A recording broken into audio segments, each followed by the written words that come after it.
minor artist.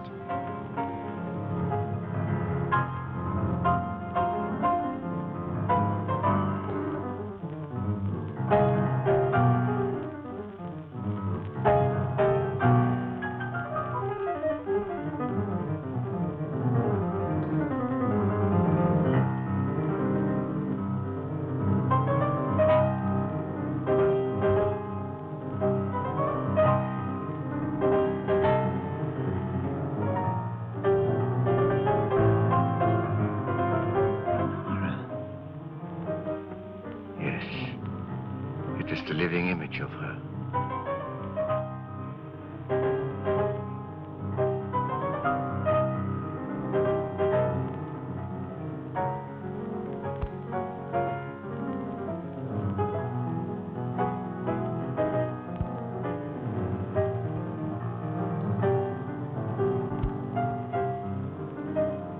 Bob, will you change seats with me? Why, of course, dear.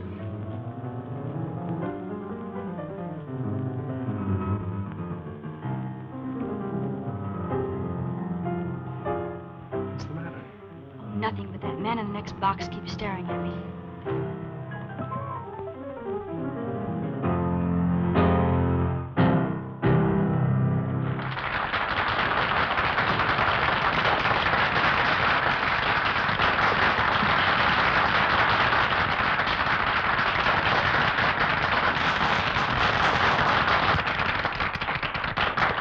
Let's go back and see Dad during the intermission. All right.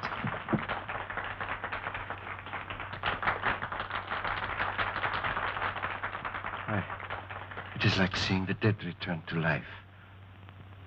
I must know who she is. That can do no good. The dead have no place among the living. I shall be the judge of that. Lawrence, for a man your age, you're certainly in the pink. I have to be. Most people don't know it, but giving a piano recital requires the stamina of a marathon runner. Say, Judd, I think you better give my right forearm muscles another going over. Feel a slight cramp in my index finger. Yes, sir. Hello, Dad. Hello, darling. Hi, Bob. How am I doing? Marvelously. I don't believe I've ever heard you in better form. That's because you're home from school, my dear. I was playing for you tonight. Oh, am I glad this engagement ends my concert tour. Now I can relax, wear old clothes, and let my beard grow. Oh, and devote some time to your only daughter. You know, I feel as if I'd been piano. Don't bite the piano that feels, my darling. See where that is, Bob. Yeah.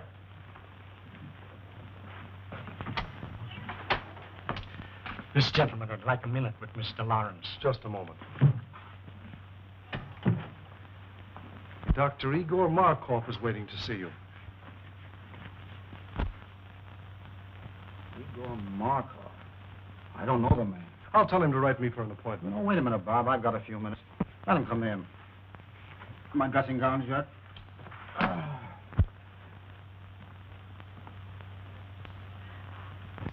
So I have the pleasure of addressing Mr. Anthony Lawrence. That's right, Doctor. What's on your mind? I should like to apologize to this charming young lady for my seeming rudeness. Well, I don't know what you're talking about, but go ahead. This is my daughter, Patricia, Dr. Markov. Please forgive me, young lady, for staring so rudely at you, but I really could not help it. Seeing you tonight was quite a shock because you are the living image of my wife, Lenore, as she looked at the time we were married. She was taken away from me under very tragic circumstances. I understand. I accept your apology. Thank you.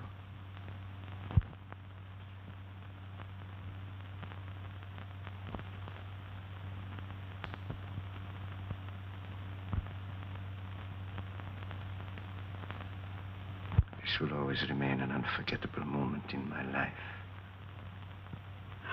Thank you. Auf Wiedersehen. So nice to have met you. I always appreciate the privilege of meeting a great artist. Thank you, Doctor. And good night. Good night, sir.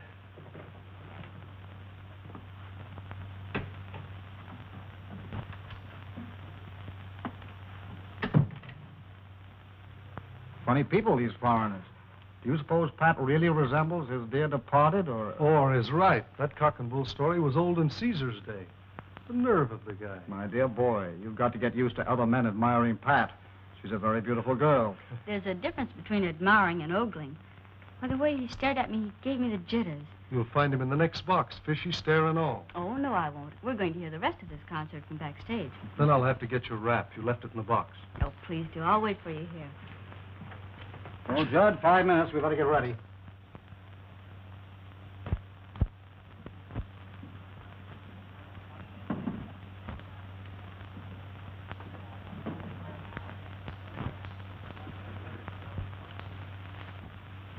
It seems that the great Dr. Markov failed to make a favorable impression.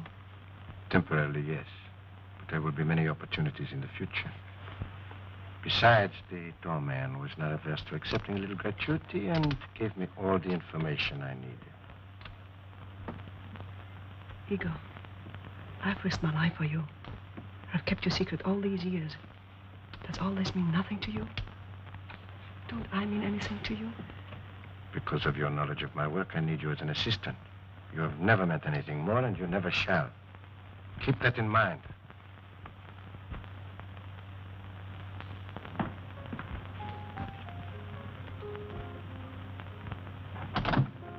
Flowers for Miss Lawrence. Sign, please. Thank you.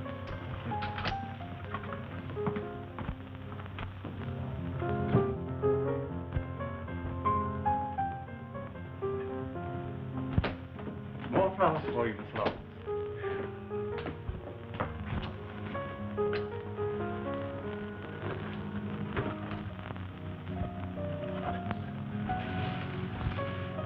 Flowers, flowers, flowers. Morning, noon, and night. The man must be crazy. Keeps on, I'll hate the sight of him. Have Williams take those to the children's hospital. Right away, miss.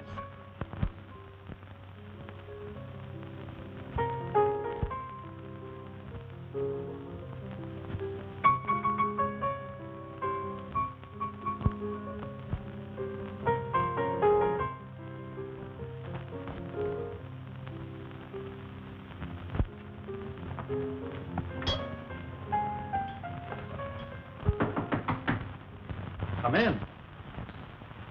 Dad, you've just got to make Dr. Markov stop pestering me. First it was flowers 3 times a day, and now he's sending notes with them.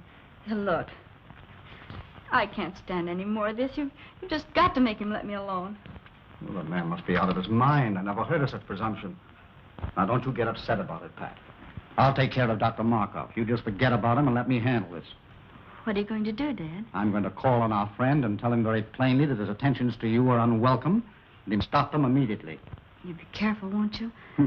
Careful? What do you mean? Well, you'll probably laugh at me, but when you call on Dr. Markov, will you take Bob with you? Pat, I can take care of myself. But you said yourself he was out of his mind. Did you notice his eyes that night in your dressing room? They seemed to stare right through me. You've been listening to too many horror radio programs lately. What you need is a good workout on the badminton court. Come on, run along. Fear not, fair lady. I shall beard the reptile in his den.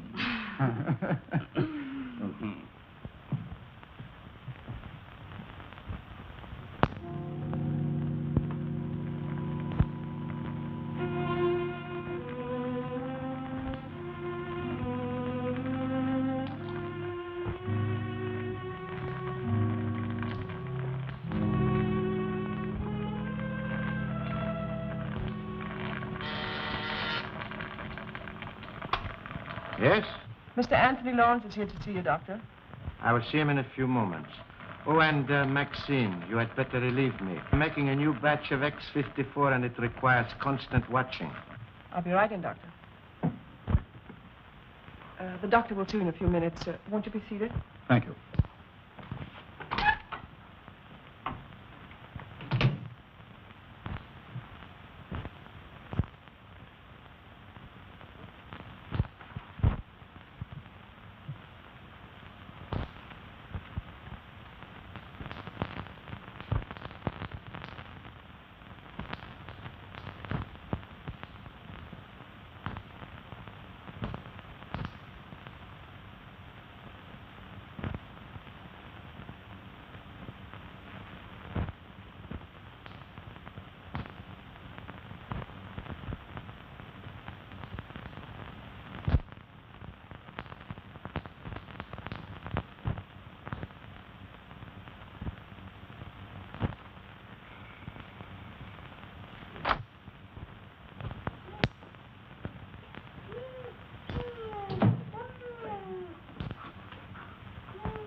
I wish you'd get rid of that brute. He's always hated me, and I'm desperately afraid of him. Oh, don't be a fool. He's perfectly safe in that cage. How could he harm you? It is silly. Besides, he's very essential to my work. Now, when that concentrated pituitary boils dry, turn off all the burners. Add some elixir, place it in 4 cc ampoules, and refrigerate them. Yes, Doctor. Watch it closely. See that it continues to boil, but very slowly. Now I must go and talk to Mr. Lawrence. I cannot leave him waiting any longer.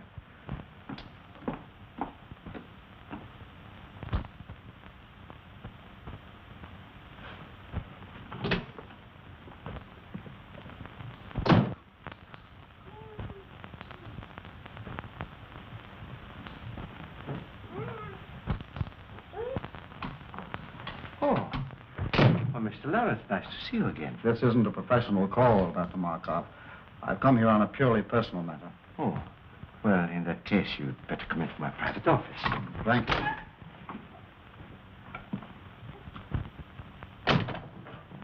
Won't you sit down?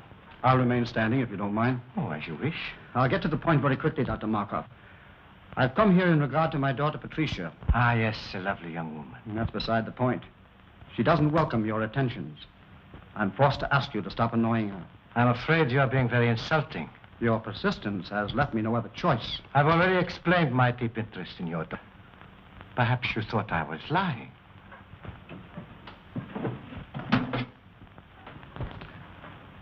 Would you look at this picture?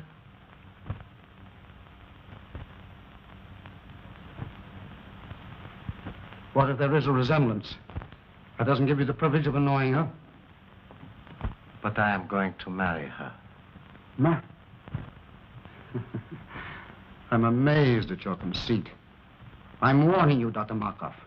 Unless you stop annoying my daughter, I shall call the police. Stop, not so fast. Let go of me.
Pardon me, Miss Lawrence. Dr. Markov's on the telephone for you.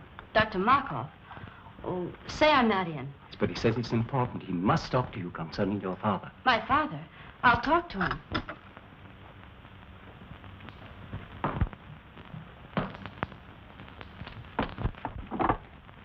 Hello? Yes, Miss Lawrence speaking. Oh, Miss Lawrence, your father has had a slight attack of vertigo. Yes, he's here in my office. It was probably brought on by overwrought nerves. I was wondering if you had not better come and get him. Is he well? No, not seriously. However, scarcely able to drive his own car. Of course, I could keep him here, or if you wish, I could call an ambulance. Ambulance? Oh, no, I'll be right there. Where is it? 1335 Cliff Drive. Thank you.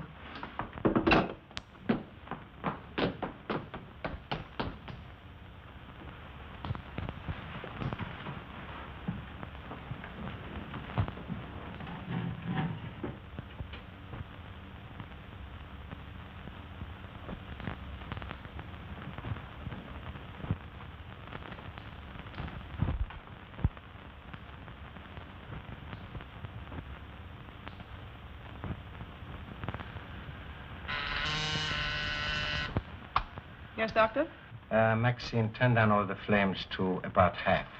But Dr. Markov, the concentrate is nowhere near dry yet. I know, but it must boil very slowly. All right.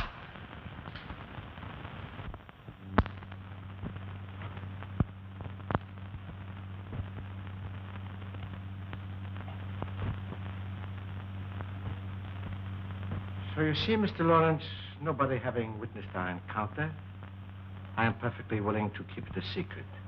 Of course, if you desire to say something about it, I will admit that you threatened me with violence, and I was forced to protect myself.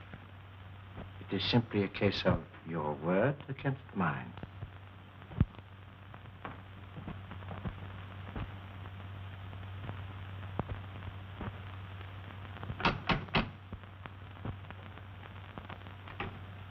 Is this Dr. Markov's residence? Yes. Are you Miss Lawrence? Yes. Come in. The doctor's expecting.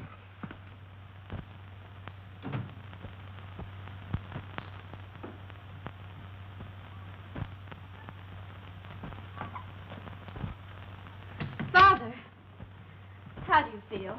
Pat, what are you doing here? Dr. Markov said you were a little indisposed, so I came to drive you home. Are you feeling better now? Yes, much better. You well enough to start? Yes, of course. Steve, help Mr. Lawrence to his car.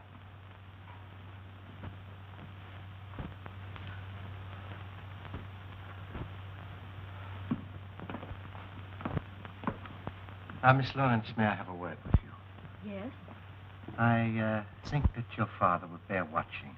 If you notice him developing certain symptoms of... Well, if you notice him acting strangely, I would strongly advise you persuade him to see his doctor. I'll remember. Thank you. You're welcome.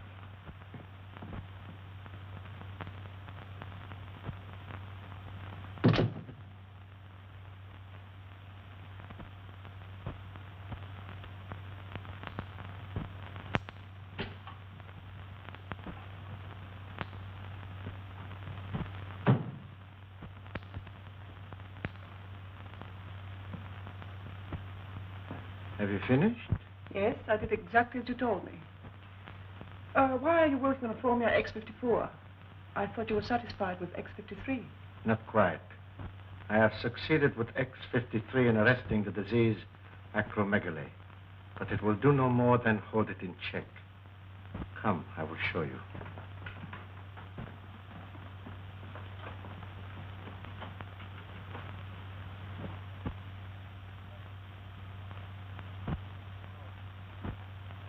You will recall that after I injected him with the disease, it was allowed to proceed to this stage. Enlargement of the head, the feet, and so forth. But from the moment I gave him an injection of X53, there has been no change in the condition. Neither progressive nor retrogressive. I have every reason to hope that this new formula will prove to be a complete cure for the disease. Think what it will mean to have the power to control a dread disease like acromegaly. The only living man to have such power.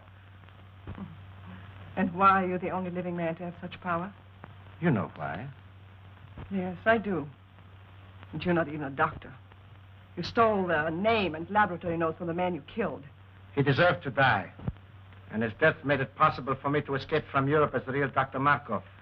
and reap the rewards earned by another man with years of work and study.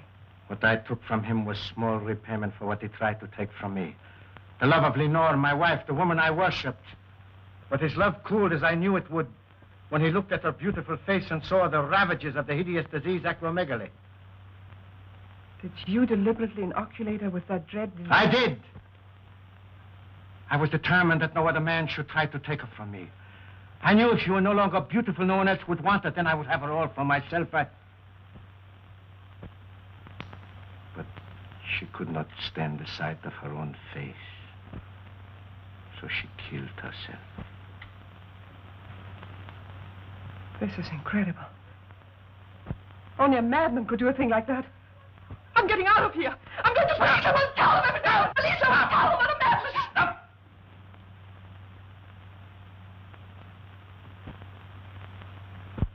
You are going no place. You are going no place. Go to your room. Stay there.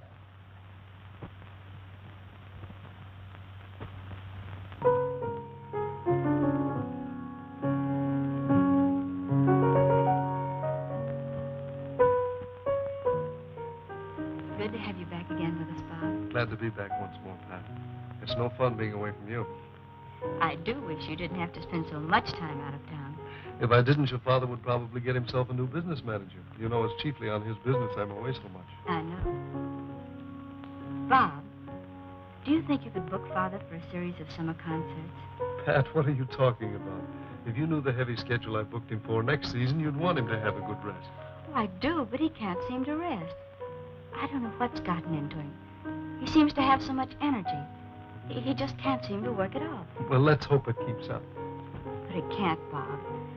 Do you realize that he's up at 6 every morning? That he walks practically all day long? That I can't get him to go to bed at night? Sometimes I awaken at 2 or 3 in the morning, and he's still playing his piano. That's not normal in a man of his age.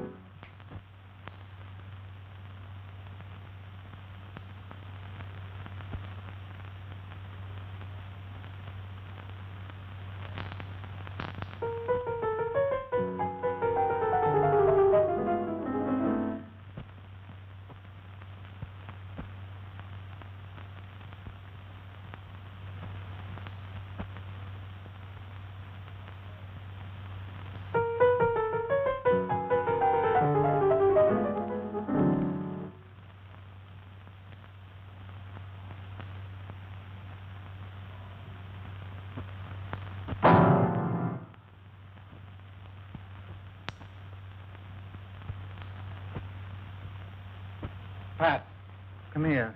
You too, Bob.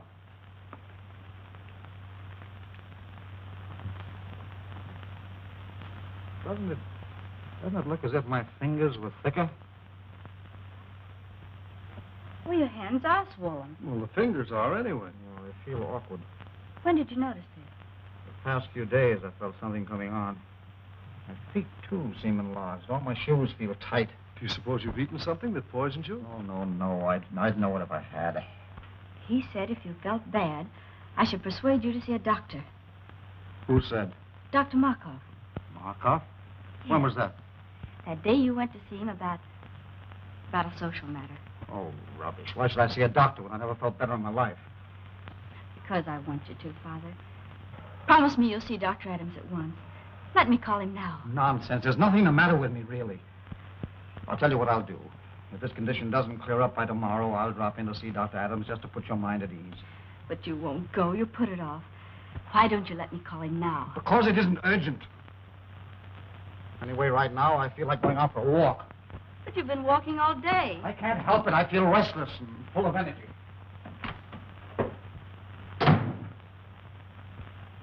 What do you make of it, Bob? Oh, perhaps some minor upset. But I would have him checked over by Dr. Adams. And how are you feeling today, Mr. Lawrence? Physically, extremely well. And your appetite? Still increasing. Mr. Lawrence, after studying all the results of your laboratory tests, X-rays, metabolism records, I have reached a conclusion.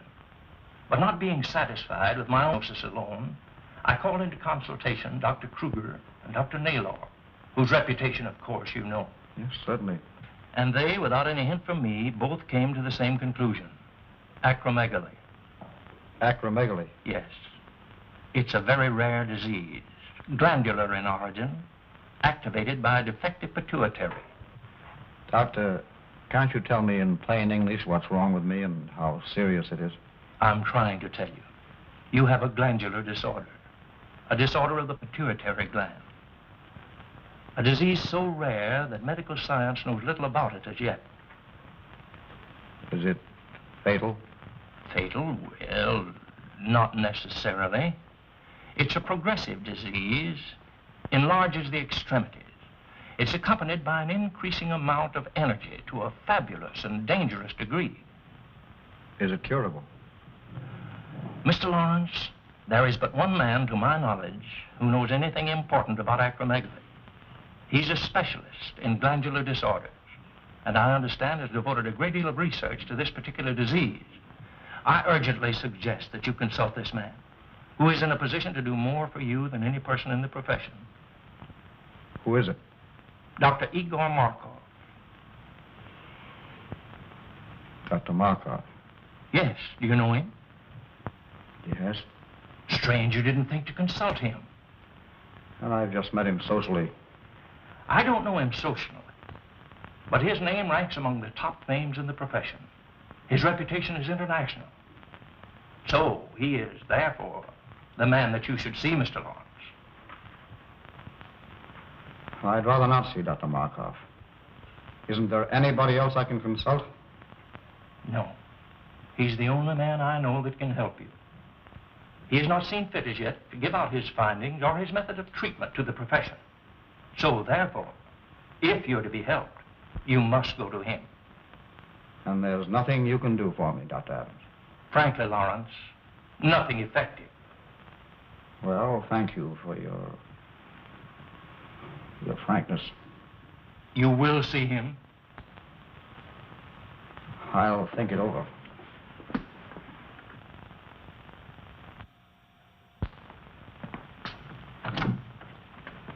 Hello, Stack. Is Miss Lawrence in? Oh, how do you do, Mr. Blake? I tell Miss Lawrence you're here. Bob, darling, I'm so glad you're back.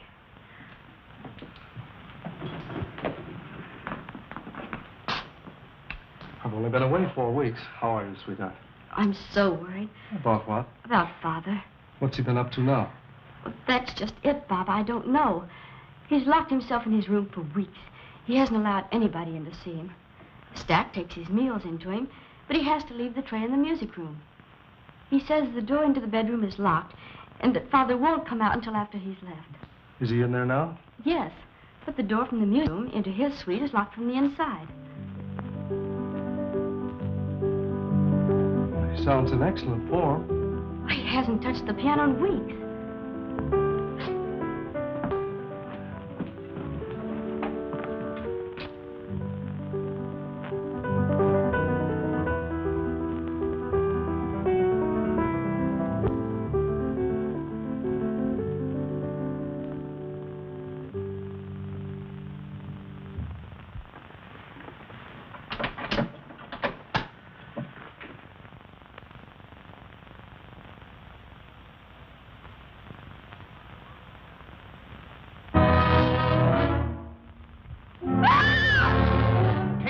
Blake, take her out of here, quick!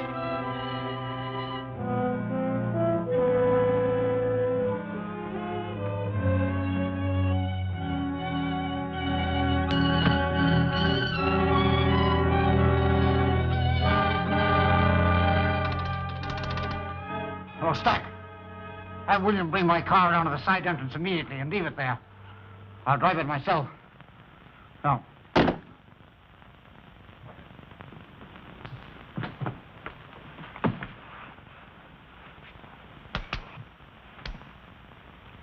Darling. Easy, darling. You fainted. Bob, did you see what I saw? What are you talking about? Did you see his face? His head was so large. It's your imagination, darling. The lights in there were strange, that's all. No, Bob, no.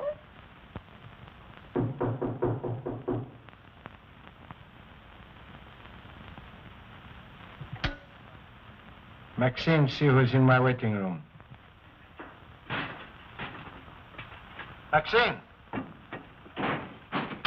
Maxine, are you there? Maxine! Maxine! Maxine!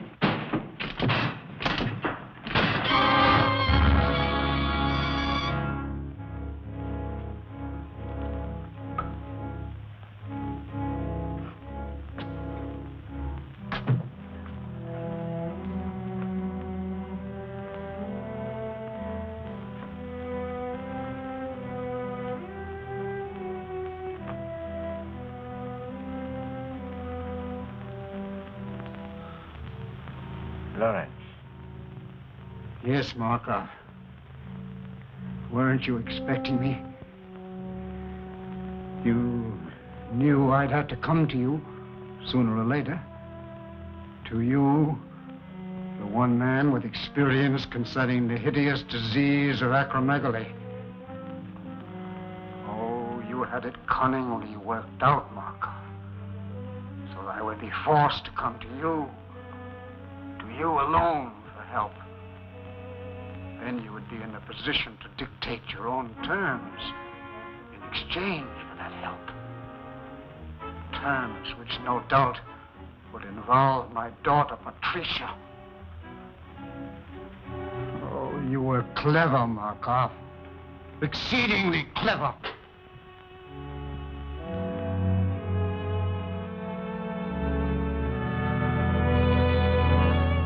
As the only man with sufficient knowledge of the disease, not only to alleviate it, but to infect a person with it, you hold a decided advantage. So you see, Markov, I know you infected me with something that caused acromegaly. But how you made the disease develop so rapidly, when science has proven that it takes years to reach this stage, I do not know. But you did. And now, Markov, I've come to you as you knew I must, to make terms.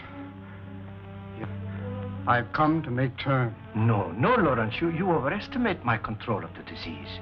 I've made an extensive study of it. Yes, that is true. But after all, I am only an apprentice. Yes, the devil's apprentice. Markov, you have set yourself up as a Frankenstein and created a monster. I am that monster. But if you remember, the monster destroyed the man who created him. That is what I'm going to do to you. Destroy you! Good work, Steve. Put him on that chair while I prepare an anesthetic. Surgery began this evening. But I must put my mind at rest. Can't you take my word for it, Pat? I'm sorry, Bob. In this case, I can't. It's locked. You see, he doesn't want to be disturbed. But I must see him. Oh, not tonight, Pat, please. In the morning, perhaps. I'll tell you what. I've got to see him in the morning on some business. And as soon as I've finished, I'll send for you. How's that? Well, make it early. I can't have this hanging over my head. I know, dear, and I'll make it just as early as I can. Now, how about getting some rest for yourself? You look exhausted. Oh, I suppose I do, but I can't help it. You look lovely to me, dear. But you do need rest. Now run along. Sleep well. I'll try. Good night. Good night.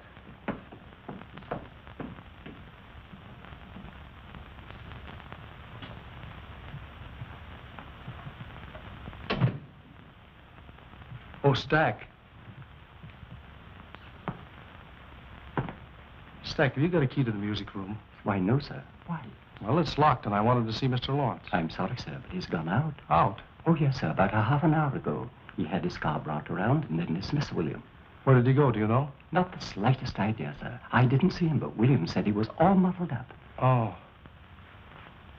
Stack, I wish you'd ring me at home when he comes in. Very good, sir. And shall I wait up for him, sir? Well, no. If he comes in soon, you might ring me. Otherwise, go to bed. I'll see him in the morning. Very good, sir. Good night, Stack. Good night, Mr. Blake.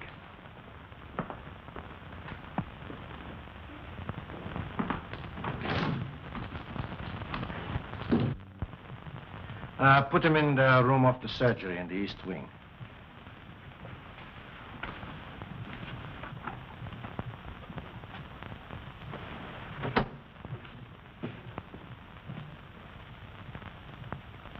could you be so inhuman as to infect him with that disease in order bargain for his daughter?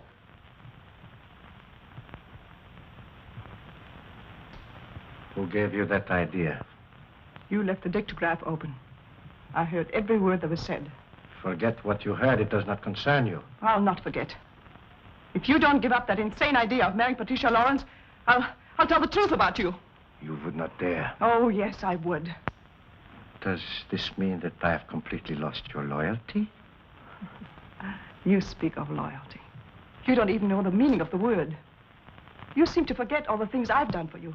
I've even risked my life for you, hoping that you might realize how much I love you, that someday you might return that love. But no.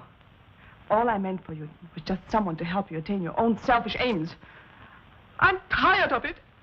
I can't stand it any longer. Do you hear me? I can't stand it. I'll never let you marry that girl. Never. Never, never, never.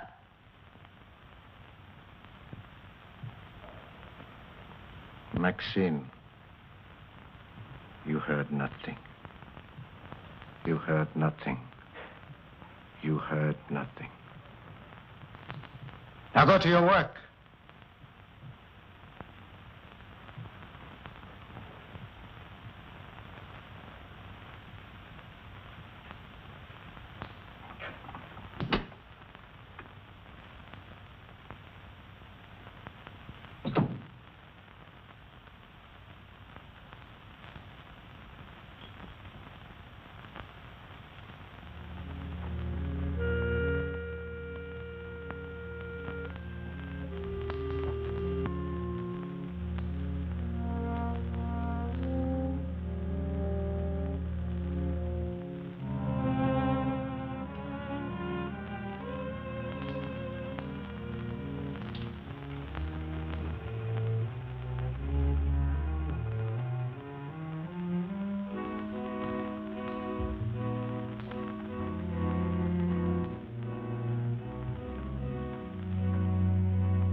Go back in the other room.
Good morning, Doctor.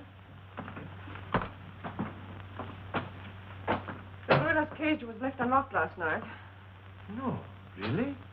Why, he could have killed somebody. Yes, he could have killed me if Ace hadn't heard me scream and driven him back again to the cage. Oh, well, you are very fortunate. Very. And so am I. I could have lost a valuable assistant. How do you suppose the cage was left unlocked? Oh, I suppose the attendant was careless. I shall discharge him immediately.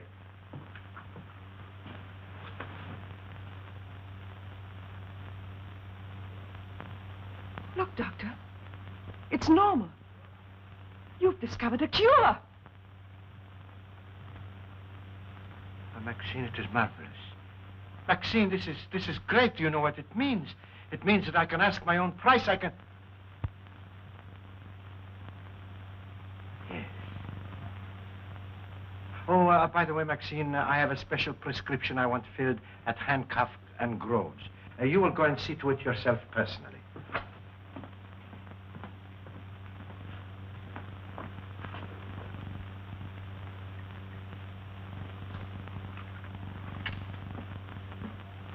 Couldn't it be ordered over the phone? If I wanted it that way, I would have said so. Very well.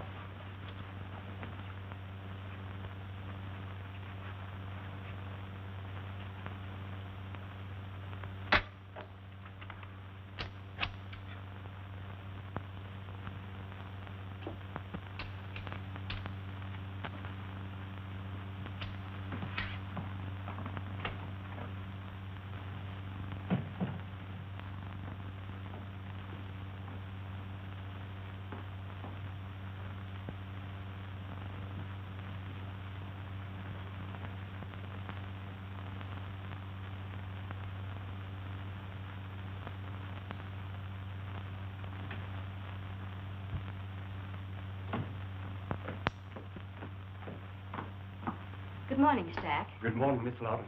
Have you taken my father's breakfast into him yet? No, I haven't. You haven't? Why not?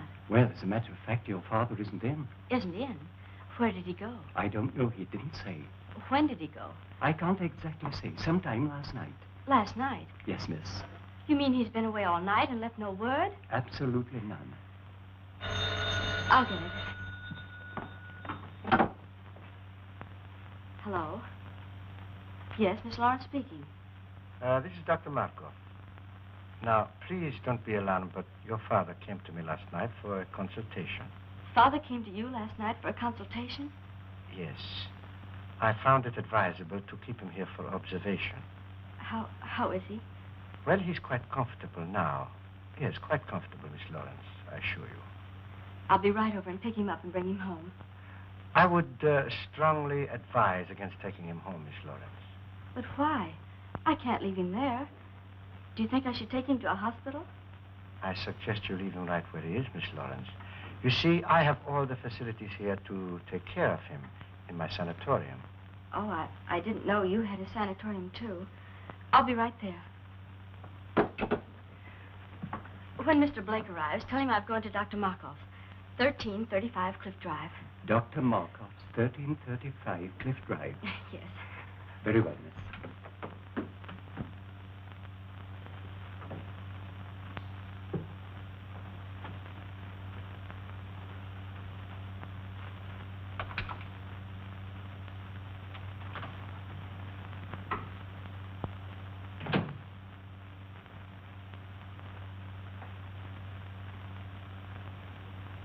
Lawrence, I want you to try hard to understand what I'm saying. Try hard. This is Dr. Markov. I can save you, Lawrence. I can cure you. Do you hear me? Yes, I can hear you. Good.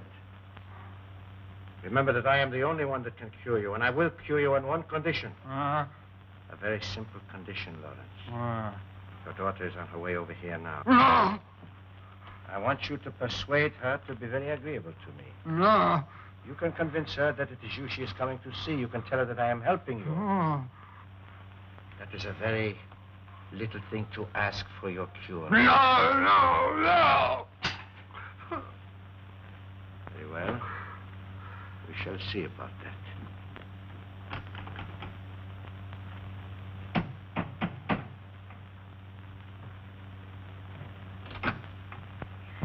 Dr. Markov, please. Come in. Dr. Markov wants you to wait in there.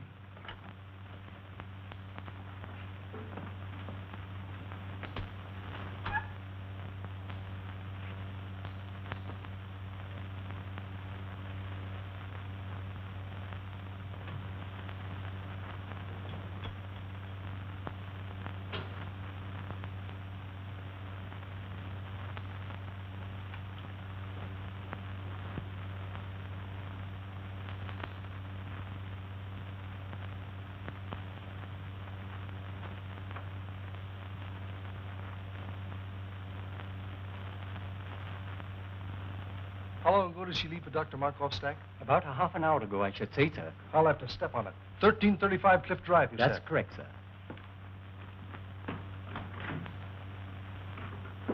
I do not have to cure you, Lawrence, because nobody knows I have discovered the cure.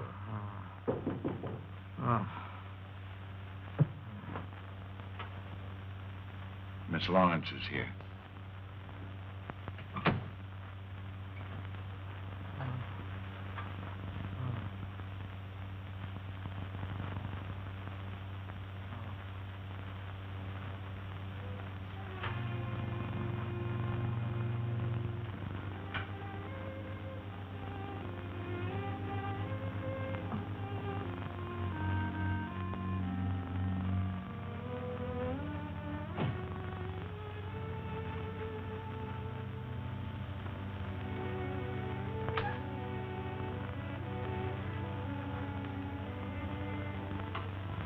Miss Lawrence.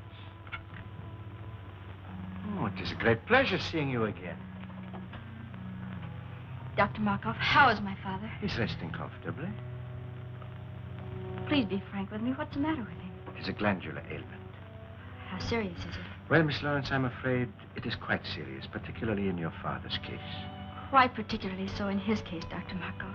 Well, you see, the peculiar disease your father is suffering from causes extreme enlargement of the extremities, the hands, feet, and certain portions of the head. In a professional pianist, it is fatal. That is to the continuance of his career, I mean. Not only are his fingers incapacitated for the intricacies of delicate performance, but his very appearance, upon which so much depends for public approval, is most uninviting. Dr. Markov, how does it happen my father came to you?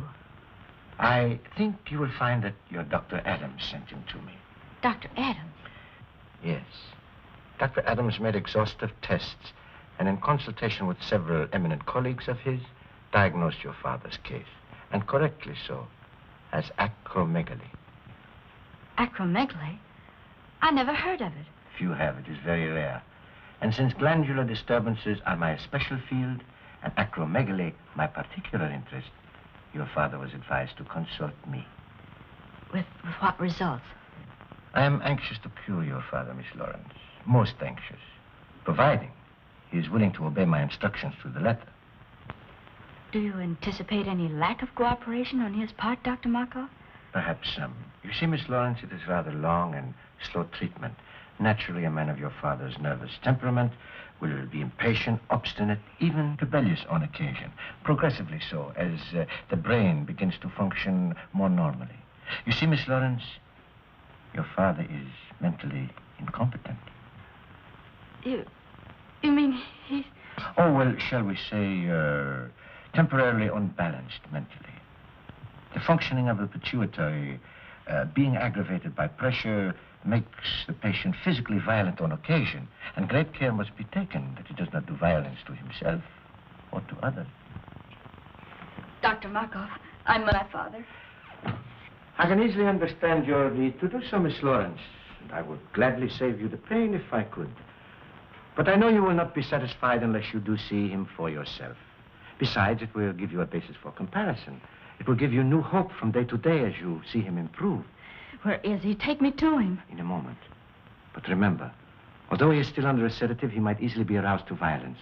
I will advise not to excite him, merely to reassure him that he will receive the very best of care, that you will see to it yourself personally, and that you recommend he do everything possible to cooperate with us. I will. Take me to him. This way, Miss Lawrence.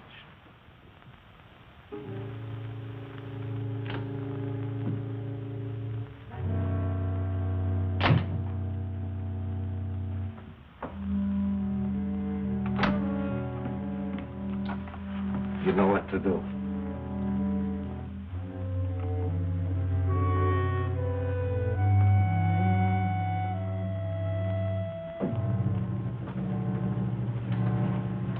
And remember, Miss Lawrence, advise your father. Fullest cooperation in every way possible.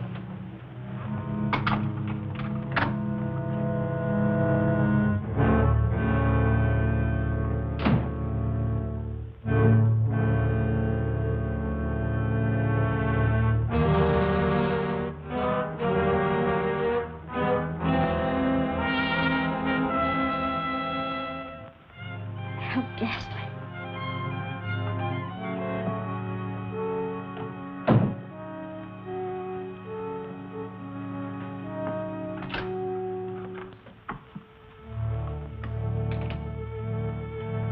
You can't go in there, Maxine. Why not? Dr. Markov said so.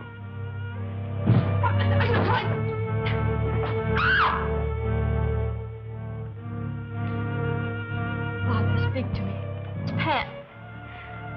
Father, speak to me. It's Pat. It's Patricia, Father. I'm here. Pat. You're going to be all right. Dr. Markov said so.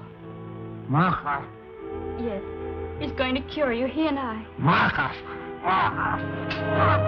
No, no. Markov. Markov. No. Dr. Markov, why is he strapped down? To prevent his doing violence to himself or to others, Miss Lawrence. Take them off. Take them off, do you hear? Well, that would be very dangerous. Take them off, I say. Take them off at once. Stop that. Calm yourself. Calm yourself, Miss Lawrence. I don't care what you say. You can't treat him like a wild animal. It is a necessary precaution, Miss Lawrence. If he were to become violent, he would be extremely dangerous. I don't care what you say. You can't treat him like a wild animal. His recovery depends solely on you. What do you mean? I will cure your father when you decide to become my wife. Let go of me. I'll never marry you. Never is a long time. But some people do change their minds.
Is he all right?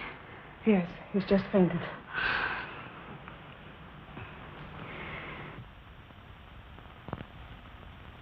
Dr. Markov was the only man who could cure Dad. With him dead, there's not much hope left. Oh, yes, there is, Miss Lawrence. I'm familiar with the serum Dr. Markov has perfected for the cure. He has been using it to bargain with your father for you.